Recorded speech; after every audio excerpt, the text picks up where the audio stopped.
يلا نبدأ. انا هبدأ معاكم بإبرة رقم 3 وهستخدم ناكوفيزون. الالوان دي برضو ناكوفيزون لكن بواقي، ورتبت الالوان عشان يطلع بالشكل اللي انتوا شايفينه ده كده.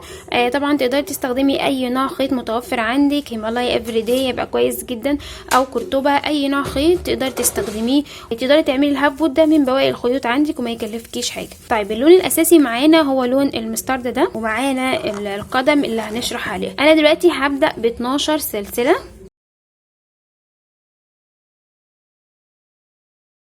تمام بالشكل ده. اخدت من اول، يعني انت لو عندك القدم دي بقيس بالشكل ده كده.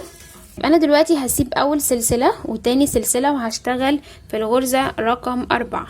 بلف الخيط بالشكل ده وانزل في غرزة رقم 4، بدخل كده واسحب الخيط واشتغل غرزة عمود. تمام بالشكل ده، وبلف الخيط واشتغل في السلسلة اللي بعديها غرزة عمود، والسلسلة اللي بعديها برضو غرزة عمود بالشكل ده، وافضل شغالة كده بنفس الطريقة. اشتغل في السلاسل اللي عندي غرز من العواميد. فاضل اخر سلسلة، بلف الخيط وادخل جواها كده وهشتغل غرزة عمود، وهرتفع سلسلة، وفي نفس المكان هشتغل غرزة عمود كمان. باخد الخيط ده كده معايا عشان هداريه ما بين الشغل وانا شغالة. اشتغل كده غرزة عمود. بعد كده بلف الخيط واشتغل في العمود اللي بعده فوقيه كده بالشكل ده كده غرزة عمود، واخد الخيط ده كده معايا عشان اوفر الوقت في تنظيف الخيوط. بالشكل ده كده غرزة عمود. شايفين؟ هشتغل بقى فوق العمود ده برضو غرزة عمود. كل عمود يقابلني هشتغل فوقيه غرزة عمود بالشكل ده كده. عند العمود اللي بعده بشتغل فوقيه غرزة عمود، واللي بعديه غرزة عمود. هفضل شغالة كده بنفس الطريقة.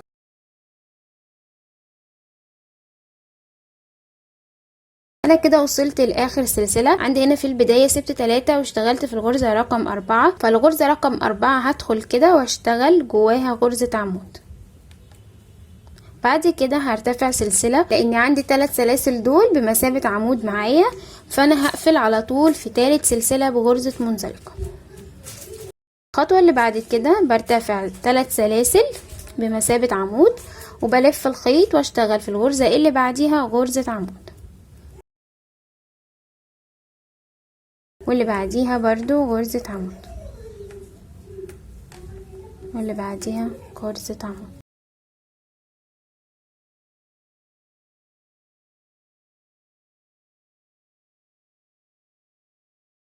يبقى انا بشتغل ازاي؟ بشتغل فوق كل غرزة عمود غرزة عمود. هفضل شغالة كده بنفس الطريقة لحد ما اوصل للعمود السلسلة عمود. انا كده وصلت للعمود السلسلة عمود اللي في نفس المكان. تمام، انا كده وصلت لنهاية السطر. عندي هنا عمود سلسلة عمود، فوق العمود ده هشتغله عادي عمود عادي خالص.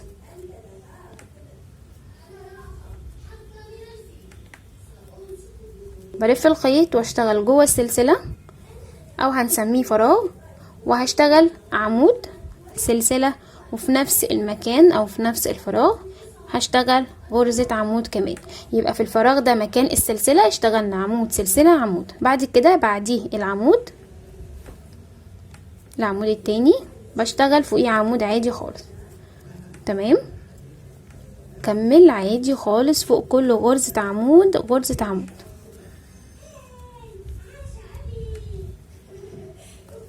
الطريقة دي سهلة جدا وبفضلها بصراحة عن الدايرة، بحسها بتدي شكل القدم بتبقى شكلها جميل.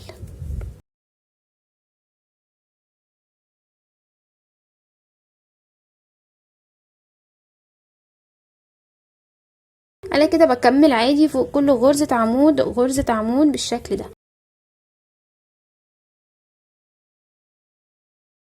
هدخل في الفراغ اللي عملته السلسلة وهشتغل غرزة عمود سلسلة، وفي نفس المكان غرزة عمود. وبعد كده هقفل في تالت سلسلة من سلاسل الارتفاع بغرزة منزلقة. اركز بس كده وادخل جوه السلاسل واسحب منزلقة. تمام بالشكل ده.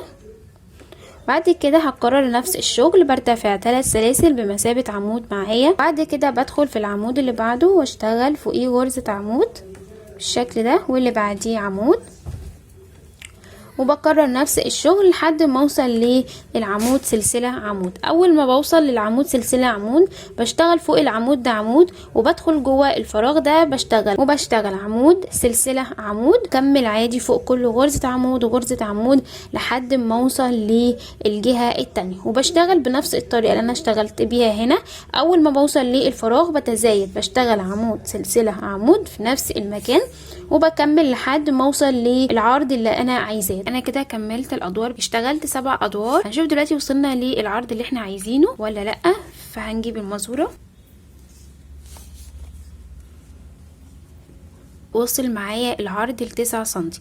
9 سنتي ده يلبس من 37 ل 38. تمام. وممكن كمان 39 لان الكروشيه زي ما انتوا عارفين بيمط، فممكن يدي مساحه ل 39 كمان. طيب لو انا دلوقتي عايزه اعمل اصغر من كده، فانتي هتقللي دور. طبعا غرزه العمود بمثابه سنتي، فانتي هتقللي دور، هيبقى معاكي 8 سنتي. ف 8 سنتي يلبس من 36 ل 37. تمام.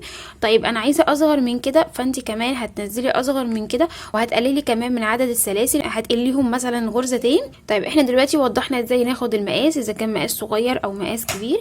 طيب احنا دلوقتي وصلنا للمقاس اللي احنا عايزينه. فالخطوه اللي بعد كده انا مش هقص الخيط ولا حاجه، هدخل الحلقه كده جوه الابره. وطبعا انا هنا معايا سلسله برتفع فوقيها 3 سلاسل، 1 2 3، يبقى المجموع كله 4 سلاسل. بلف الخيط على الابرة وهنزل في نفس المكان وهشتغل غرزة عمود.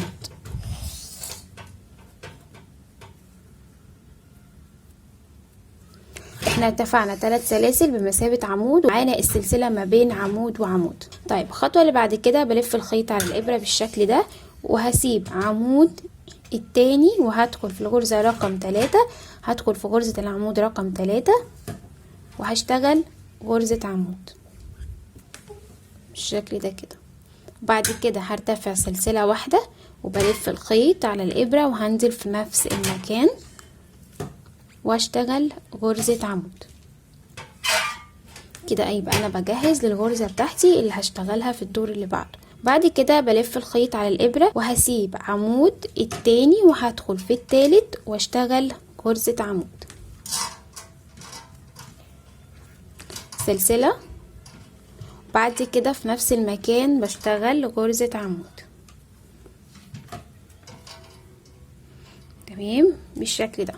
بلف الخيط على الابرة وهسيب غرزة 1 2 3 وهدخل بالشكل ده كده وهشتغل غرزة عمود، سلسلة.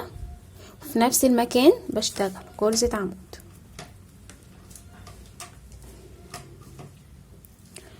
بعد كده بلف الخيط على الابرة واسيب عمود والتاني واشتغل في تالت عمود فوقيه غرزة عمود واخد سلسلة وبلف الخيط وانزل في نفس المكان واشتغل غرزة عمود. بعد كده بلف الخيط على الابرة وهسيب عمود التاني وهدخل في التالت اشتغل غرزة عمود، سلسلة. وفي نفس المكان هشتغل غرزة عمود. الخطوة اللي بعد كده بلف الخيط على الابرة وهسيب عمود التاني. طب هنا مفيش عمود، هنا في سلسلة، فانا هحسبها معايا غرزة وهعدها وانا ماشيه كده 1 2 وهدخل في العمود التالت او في الغرزة رقم 3 وهشتغل غرزة عمود. كرر نفس الشغل لحد ما اوصل لسلاسل الارتفاع. هكمل وارجع لكم تاني. ورجعت لكم تاني. انا كده خلاص قربت اوصل لسلاسل الارتفاع. عندي هنا 4 عواميد. بلف الخيط على الابرة وهعدي 1 2 وهدخل في الغرزة رقم 3 وهشتغل غرزة عمود، سلسلة. في نفس المكان هشتغل غرزة عمود. بعد كده هقفل في تالت سلسلة من سلاسل الارتفاع، فهعد 1 2 الغرزة رقم 3 او السلسلة رقم 3 بالشكل ده كده، بسحب منزلقة. لكن انا مش هشتغل باللون ده، هشتغل بلون تاني. عايزه اقولك ان انت ممكن تستخدمي خيوط الجنجاه في عمل الهاف بوت ده، لو انت مش حابه تشتغلي لون ولون فخيوط الجنجاه مناسبه ليكي جدا. هشتغل باللون ده، بعمل عقده، احطها كده من ورق الشغل وهسيب دي كده خالص، وهمسك اللون الجديد وادخل هنا في تالت سلسلة، وبعد كده هدخل هنا في الحلقة باللون الجديد وهسحب. بعد كده هسحب من هنا وهشد الخيوط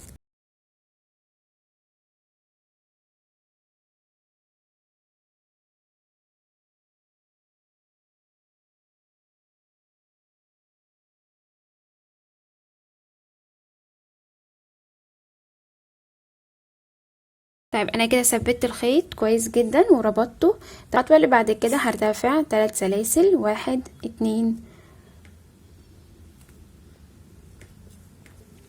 3. بعد كده بلف الخيط على الابره وهنزل هنا جوه الفراغ وهشتغل غرزه عمود. تمام بالشكل ده.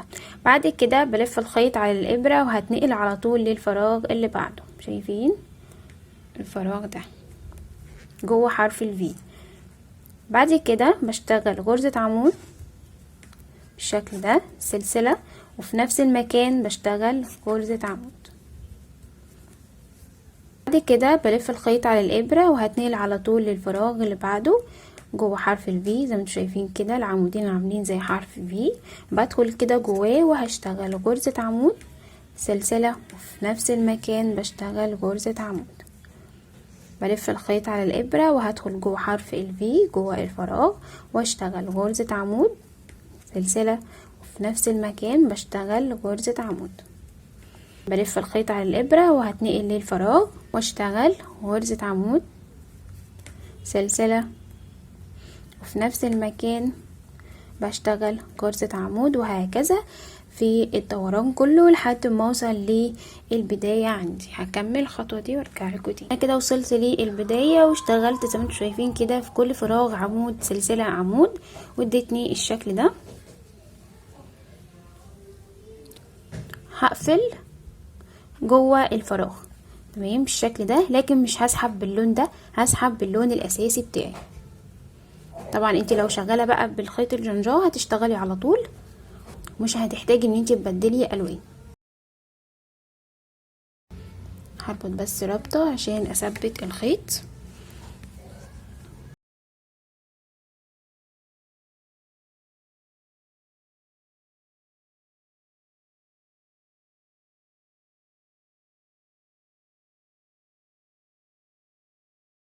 تمام انا كده ربطت وثبت الخيط بطريقه كويسه جدا.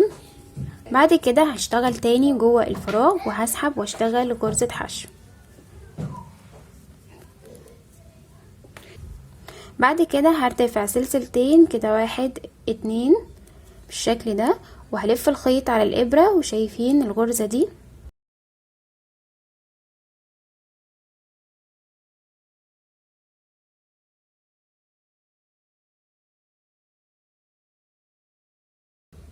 بنزل هنا واسحب الخيط بالشكل ده واطلع واسحب غرزة حشو.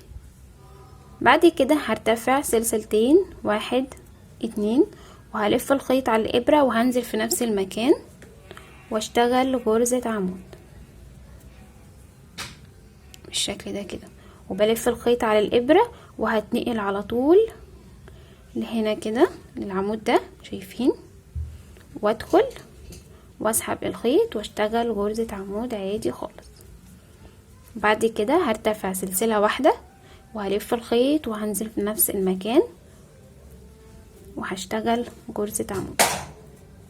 بعد كده بلف الخيط على الابرة وهنزل هنا في العمود ده شايفين، هنزل هنا في العمود ده وهسحب واشتغل غرزة عمود واخد سلسلة وبلف الخيط على الابرة وهنزل في نفس المكان واشتغل غرزة عمود بالشكل ده كده. بلف الخيط على الابرة وهتنقل للعمود ده، شايفين؟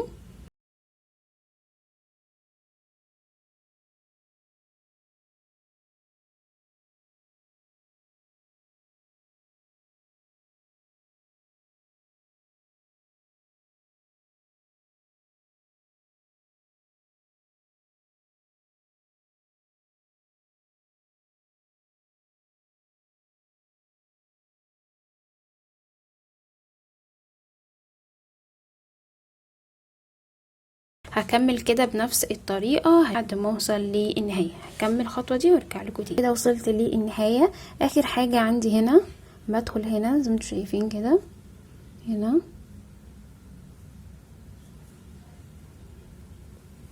بالشكل ده كده جوه الغرزة، واسحب واشتغل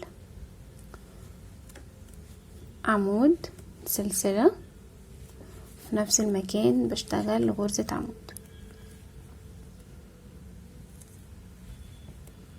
بالشكل ده. بعد كده هاجي هنا اقفل في تاني سلسلة، احنا هنا غرزة حشو وبعد كده سلسلتين. هدخل هنا كده في تاني سلسلة وهسحب منزلقة بنفس الخيط عادي خالص. بعد كده هتنقل هنا للفراغ، لكن مش هتنقل باللون ده، هتنقل باللون الجديد اللي انا عايزة احطه. بدخل كده بشد دي واسحب واشتغل غرزة حشو.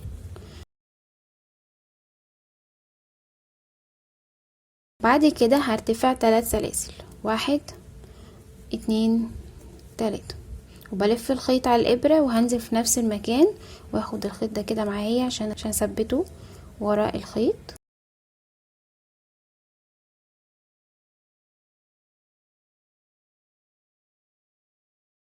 طبعا انا بسيب الاصفر هنا من البداية والنهاية، ما باخدوش معايا اداري ما بين الخيط، اللي باخده معايا هو اللون الاضافي. طيب انا دلوقتي بلف الخيط على الابرة وهنزل هنا، هتنقل على طول لحرف الفي ده شايفين، وهشتغل غرزة عمود سلسلة وفي نفس المكان غرزة عمود. انا كده بكرر الشغل زي ما انتم شايفين كده، هو الشغل معايا مكون من سطرين، بشتغل غرزة عمود سلسلة غرزة عمود، والسطر اللي بعده بدخل هنا ما بين الغرزتين بتوعي وادخل وبشتغل غرزة عمود سلسلة غرزة عمود. تمام، بدخل كده جوه حرف الفي واشتغل غرزة عمود سلسلة وفي نفس المكان بشتغل غرزة عمود.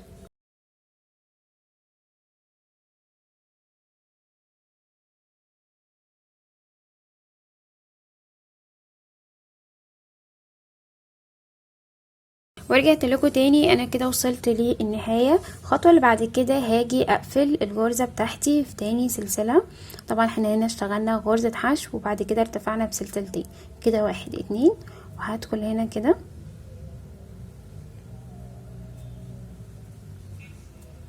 وهسحب منزلقه تمام بالشكل ده. وبعد كده هدخل هنا وهسحب باللون الاساسي بتاعي، هقص الابيض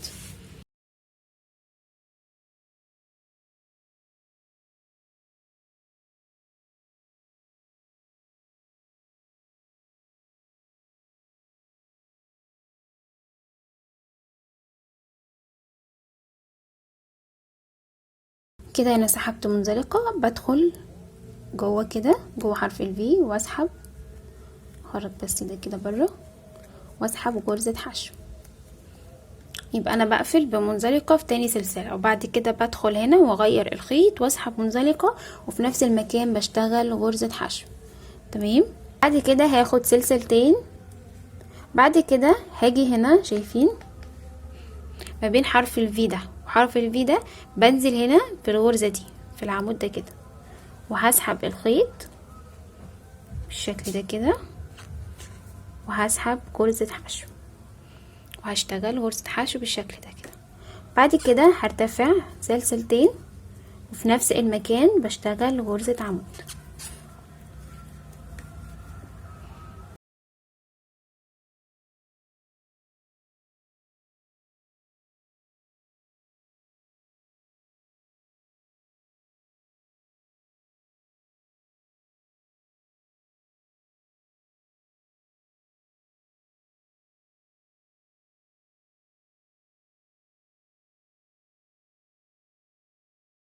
اشتغل كده بنفس الطريقه واشتغل الالوان اللي انتوا شايفينها كده لحد ما اوصل للطول اللي انا عايزاه وارجع لكم تاني. انا كده خلصت وكملت الادوار بتاعتي، وصلت للمقاس اللي انا عايزاه. الخطوه اللي بعد كده اخر حاجه معايا، هاجي اقفل الدور بتاعي.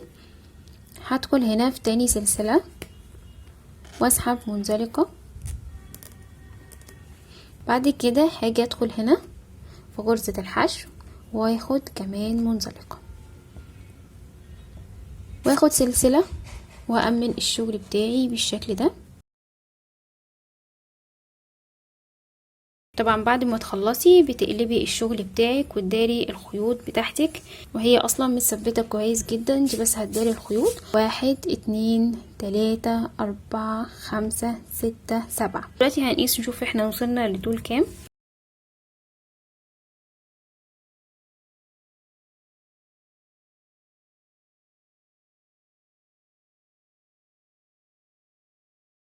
هعد 6 من حرف ال V. 1 2 3 4 5 6. هعلم هنا رقم 6 تاني عمود، شايفين؟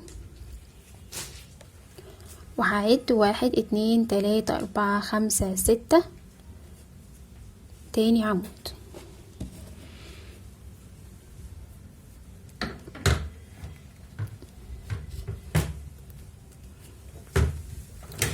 هنجيب بقى اللون الاساسي بتاعنا وهنجيب الابرة وهنعمل عقدة،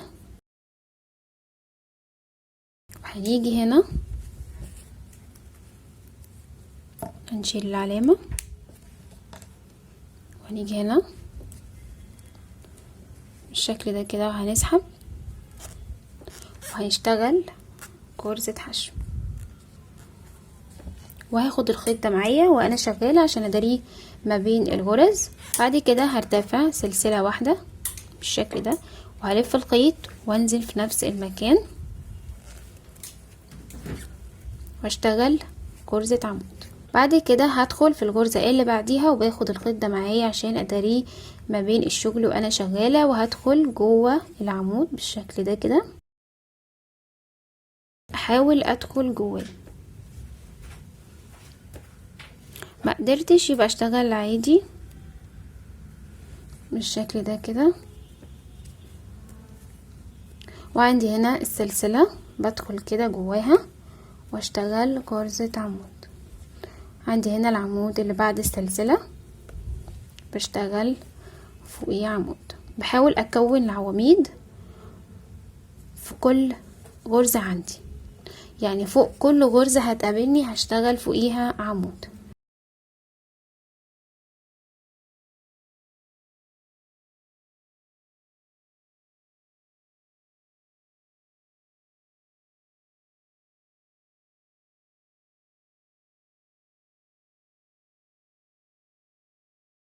مكان العلامة هشتغلها فوقيها عمود بالشكل ده. تمام، انا كده خلاص مش هحتاج العلامة تاني. الخطوة اللي بعد كده هرتفع سلسلتين وهلف الشغل بتاعي بالشكل ده وهلف الخيط على الابرة وهنزل في نفس المكان واشتغل غرزة عمود، وبشتغل في العمود اللي بعده غرزة عمود واللي بعده غرزة عمود، وهشتغل عادي خالص فوق كل عمود يقابلني غرزة عمود زيه.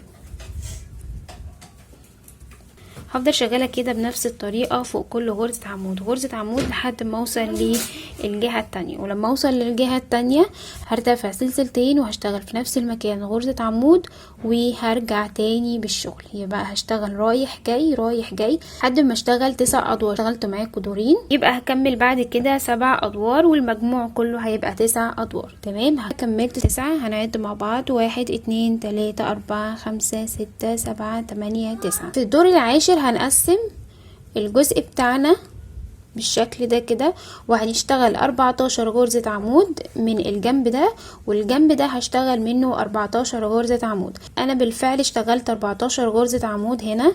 بعد كده عندي هنا 6 غرز، يعني انا هنا دلوقتي هحط علامة من اول هنا قبل ما اشتغل.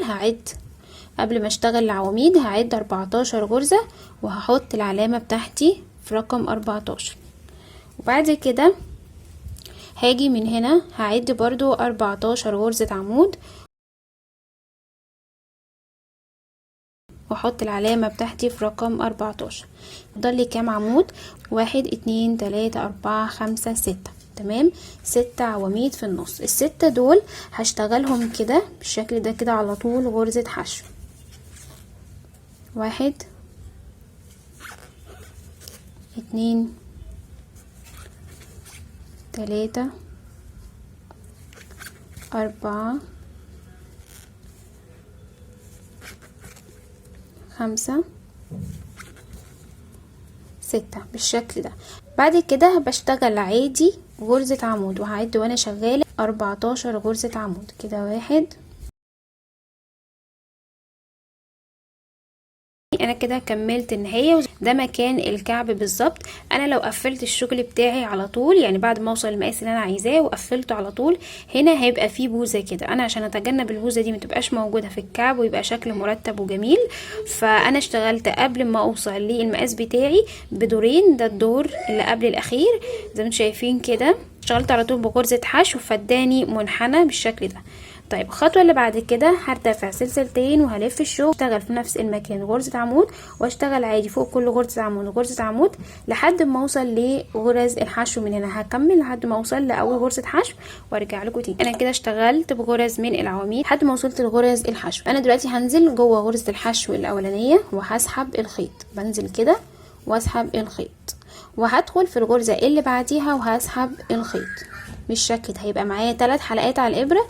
بلف الخيط واخرج من ال3 حلقات مره واحده، وبعد كده هدخل في الغرزه اللي بعديها واسحب الخيط وما كملهاش، وهدخل على طول في الغرزه اللي بعديها وهسحب الخيط. تمام كده، يبقى انا بضم غرزتين في غرزه واحده. معايا دلوقتي 3 حلقات على الابره. بلف الخيط واخرج من ال3 حلقات مره واحده بالشكل ده. اخر غرزتين بضمهم مع بعض في غرزه واحده. بدخل في الغرزه زي ما انتم شايفين كده، وبعد كده بدخل في الغرزه اللي بعديها بالشكل ده واسحب. بيبقى معايا 3 حلقات. بلف الخيط واخرج من ال3 حلقات مره واحده، وبكمل عادي خالص فوق كل غرزه عمود غرزه عمود بالشكل ده. وده اخر دور معانا.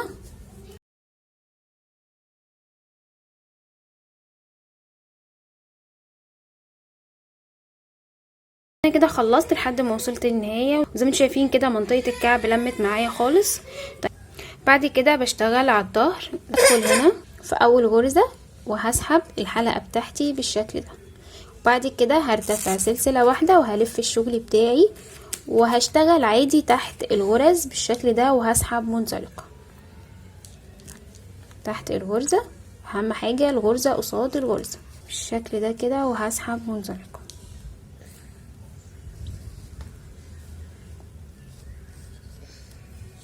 بعد كده بدخل تحت الغرزة اللي بعديها والغرزة اللي قصادها وهسحب منزلقة.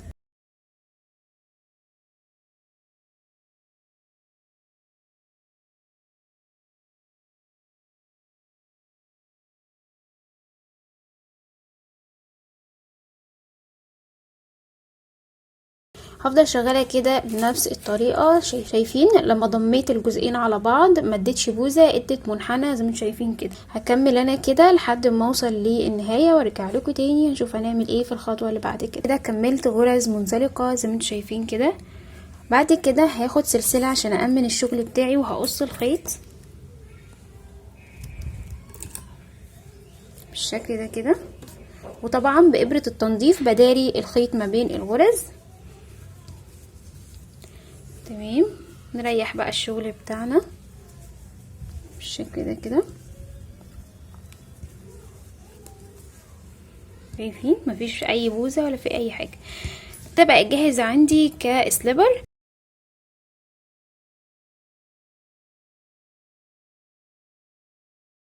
ده شكل السليبر لو انت حابه تخليه كسليبر.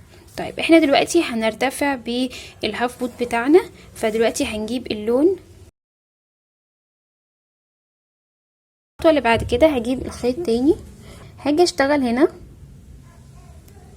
بالشكل ده كده وهسحب، وهاخد السلسله وفي نفس المكان هشتغل غرزه حشو بدايه السطور دي. فباخد الخيط معايا داري ما بين الغرز، فبدخل كده واشتغل غرزة حشو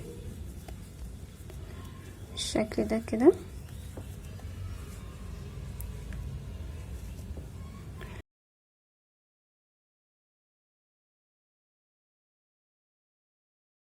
انا بحاول اشتغل غرزة حشو زي ما شايفين كده في اي فراغ يقابلني او جوه الغرزة. بشتغل عامة في العمود غرزتين لان العمود طويل شوية.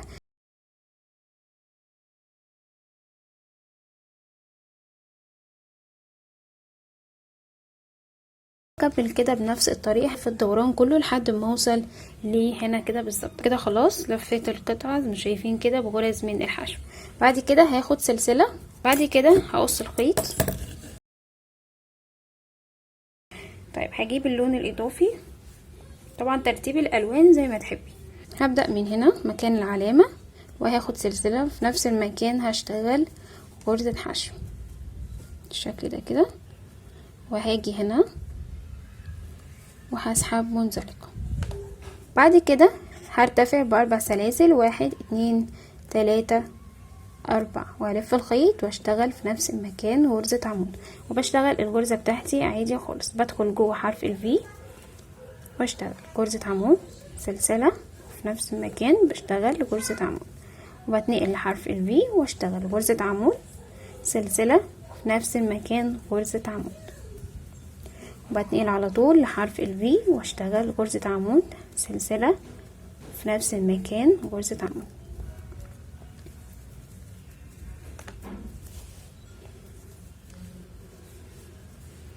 بتنقل على طول لحرف الفي واشتغل غرزة عمود، سلسلة في نفس المكان غرزة عمود، بتنقل لحرف الفي واشتغل غرزة عمود، سلسلة في نفس المكان غرزة عمود. تمام بالشكل ده. عملنا كم واحدة؟ 1 2 3 4 5 6. بعد كده هشتغل هنا ازاي؟ هشتغل زي ما اشتغلت في البداية خالص، بعدي 1 2 واشتغل في التالتة غرزة حشو الاول، بعد كده هشتغل سلسلتين في نفس المكان هشتغل غرزة عمود، بلف الخيط واعدي 1 2 وبدخل في التالتة واشتغل غرزة عمود، سلسلة وفي نفس المكان بشتغل غرزة عمود بالشكل ده. بعد كده بسيب 1 2 وبدخل في التالتة واشتغل غرزة عمود، سلسلة غرزة عمود، وهكذا لحد ما اوصل للجهة التانية. كده خلاص قربت اوصل. 1 2 3 بدخل هنا في التالتة، هي بداية غرزة الحشو اصلا. بدخل كده واشتغل غرزة عمود، سلسلة في نفس المكان بشتغل غرزة عمود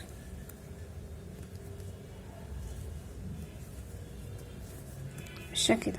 بعد كده هاجي اقفل هنا في تاني سلسلة، دي غرزة الحشو ودي غرزة تانية، واسحب منزلقة.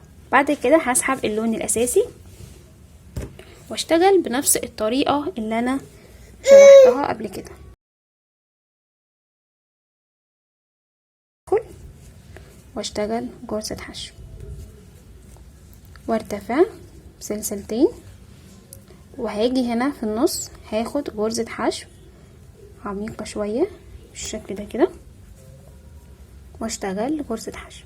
بعد كده برتفع سلسلتين واشتغل غرزة عمود في نفس المكان بالشكل ده، واشتغل بنفس الطريقه اللي انا اشتغلت بيها هنا، والف الهاف بوت كله لحد ما اوصل للطول اللي انا عايزاه. انا كده خلصت ورتبت الالوان زي الفردة التانية زي ما انتم شايفين كده. اخر حاجه عندي باللون الاساسي فصلت ما بين اللون واللون زي ما انتم شايفين كده. الخطوه اللي بعد كده انا اخدت منزلقه في تاني سلسله، وبعد كده ارتفعت بسلسلتين، هلف الخيط على الابره وهدخل جوه هنا كده تحت الغرزه وهشتغل غرزه عمود. كل اللي انا هعمله في الدور ده ان انا همشي غرزه غرزه وهشتغل فوقيها غرزه عمود.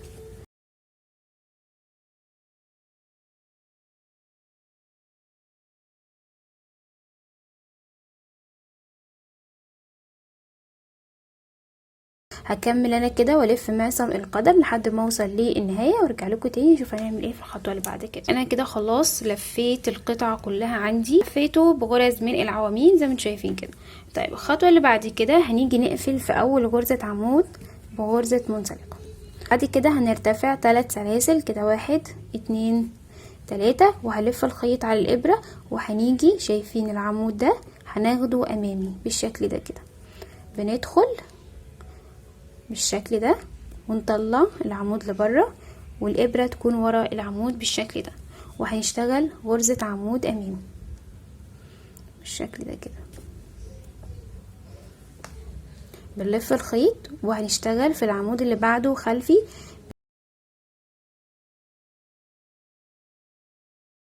نزق العمود ده لجوه بالشكل ده كده ونعدي بالابره. تمام. وبعد كده بنسحب الخيط من وراه كده ونشتغل غرزة عمود كده. يبقى احنا اشتغلنا عمود خلفي، هنلف الخيط وهنشتغل في اللي بعده امامي، بنطلع العمود كده لبره وبنسحب الخيط ونشتغل غرزة عمود، بنلف الخيط ونشتغل في اللي بعده خلفي، بندخل كده من ورا الشغل ونزق العمود ده لجوه بالشكل ده كده ونسحب الخيط ونشتغل غرزة عمود خلفي، بنلف الخيط ونشتغل اللي بعده امامي، بنزق كده لبره وبنسحب الخيط بالشكل ده ونشتغل غرزة عمود امامي. بشتغل كده بنفس الطريقة، عمود امامي عمود خلفي عمود امامي عمود خلفي لحد ما اوصل للسلاسل اللي عندي. هكمل وارجع لكم تاني اشوف هنعمل ايه. انا كده خلاص وصلت للنهاية. هاجي اقفل الدور بتاعي في اول غرزة عمود انا اشتغلته غرزة عمود امامي، باخده كده ومنزلق، وبعد كده هرتفع 3 سلاسل. عندي هنا عمود امامي هشتغله امامي بالشكل ده كده، والعمود اللي داخل جوه ده عمود خلفي باخده برضو خلفي، والعمود اللي بعده امامي هاخده امامي، والعمود اللي داخل لجوه ده خلفي هاخده خلفي بالشكل ده لحد ما اوصل للطول اللي انا عايزاه او الارتفاع اللي انا عايزاه. انا هنا اشتغلت دورين بس، هكمل الدور ده وانهي الشغل وارجع لكم تاني نشوف شكله النهائي. وده شكل السليبر النهائي. انا كده انتهيت من الفيديو، واتمنى يكون التصميم عجبكم والشرح كان سهل وبسيط عليكم. ما تنسوش تعملوا لايك وشير وسبسكرايب، واتمنى اشوف تطبيقاتكم. والسلام عليكم ورحمه الله وبركاته.